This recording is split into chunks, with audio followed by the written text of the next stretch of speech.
সম্মানিত হাজী সাহেব, জিন্দা পীর, জিন্দা ওলি, তার জীবনে কোনোদিন সে অন্যায়, অনিয়ম, দুর্নীতির সাথে নিজেকে সামিল করে নাই।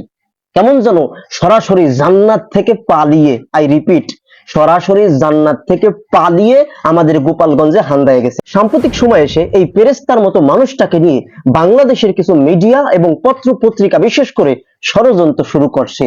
আপনাদেরকে একটা প্রমাণ দেখাতে চাই। দেশের একটি উল্লেখযোগ্য সংবাদ মাধ্যম আজকের পত্রিকা, তারা একটা নিউজ করেছে। তারা লিখেছে, দেশ জুড়ে তার জমিদারি, দেশ জুড়ে তার জমিদারি। বেনজির আহমেদের জমি 50 বিঘা ঠাকুরগাঁও সদরে, 50 বিঘা নীলফামারীতে, 100 বিঘা কিশোরগঞ্জ সদরে, 200 বিঘা গাজীপুরে, 273 বিঘা মাদারীপুরে। আহা, আমাদের গোপালগঞ্জ কোথায়?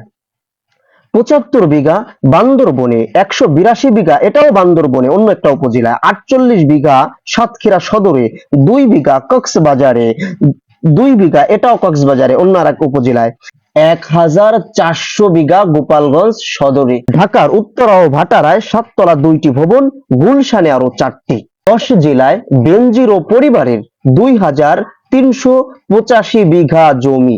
ঢাকায় 7 তলা 2 বাড়ি, গুলশান ও বসুন্ধরায় 5টি ফ্ল্যাট। 5 তারকা হোটেলে 19 প্রতিষ্ঠানে পারিবারিক শেয়ার। 5 দেশে বেনজিরের সম্পদের খোঁজ করছে দুদক। বেনজিরের চিকিৎসকের নামেও 250 বিঘা। এই জায়গায় কয় হাজার টাকার জমি আছে কল্লি? রাষ্ট্রের এত বড় একজন দায়িত্বশীল, সে কি আমার মতো কোনো ফকিন্নির পোলা? রাষ্ট্রের এত বড় একজন দায়িত্বশীল, তার জন্য এই চুরি করা, থুক্কু থুক্কু বলি কইলেছি, মানে তার জন্য এগুলো মাইরা, এত বড় একজন দায়িত্বশীলের জন্য এই সম্পদগুলো খাওয়া তো হালাল, বৈধ, মানে এটা তার অধিকার। মানে আমি চিন্তা করি ভাই, একটা মানুষের কি পরিমাণ চাহিদা থাকতে পারে। মানে একই আল্লাহর সৃষ্টি, অথচ দেখেন মানুষের চাহিদার ক্ষেত্রে কত আকাশ আর জমিনের মতো পার্থক্য।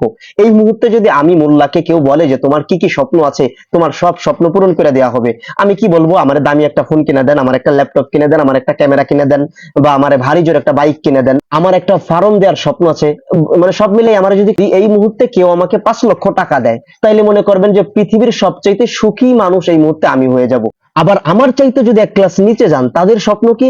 ওই রাস্তার মোড়ে একটা চায়ের দোকান দেওয়া, মানে একটা চায়ের দোকান দিতে পারলেই সে সবচাইতে খুশি হয়ে যাবে, যেটা দিতে লাগবে মাত্র 30,000 টাকা। মানে একই আল্লাহর সৃষ্টি। এমন তো না যে বেনজির আহমেদের 3টা হাত, আমার 2টা হাত, আমারও 2টা হাত, তারও 2টা হাত, আমারও 2টা পা, তারও 2টা পা, আমারও আল্লাহ 2টা চোখ দিয়েছে, তাকেও 2টা চোখ দিয়েছে। অথচ দেখেন তার আর আমার মধ্যে কি আকাশ জমিন পার্থক্য। যদিও বেনজির সাহেবকে এখন পর্যন্ত আমরা অপরাধী বলতে পারি না আইনের ভাষায়, যেহেতু তার এই যে সম্পদগুলো, এগুলো কি বৈধ না অবৈধ, এগুলো তিনি কিভাবে অর্জন করলেন, যেহেতু সেটা এখনো প্রমাণ হয়নি। মিডিয়ার কল্যাণে আমরা জানতেছি উনি নাকি দেশে নাই, উনি দেশ ছেড়ে পালিয়েছে। ঘটনা যদি সত্য হয়, তাহলে বর্তমান বাংলাদেশের যে দায়িত্বশীলরা আছেন, এখান থেকে একটু শিক্ষা নেন। প্রশাসনে যেই ভাইয়েরা এখন আছেন, এখান থেকে একটু শিক্ষা নেন যে বেনজির সাহেব দায়িত্ব ছাড়ছে কয়দিন হয়েছে। মানে কয়দিন আগেও যার এত মাতুব্বাড়ি, এত জমিদারি ছিল, দেশের বিভিন্ন প্রান্তরে যখন যেথায় মনে চাইছে জায়গা কিনছে, ফ্ল্যাট কিনছে, হ্যান করছে, ত্যান করছে। মানে কেমন যেন মন চাই জিন্দেগি। আইন আদালত থেকে সে অনেক দূরে, কেউ তাকে ধরতে পারে না, কেউ তাকে কিছু বলতে পারে না। অথচ দায়িত্ব ছাড়ার সাথে সাথেই তাকে দেশ ছাড়তে হচ্ছে। আপনারা যারা এখন দায়িত্বে থেকে খুব লাফাচ্ছেন, পরিবেশ পরিস্থিতি পাল্টে যেতে কিন্তু সময় লাগে না।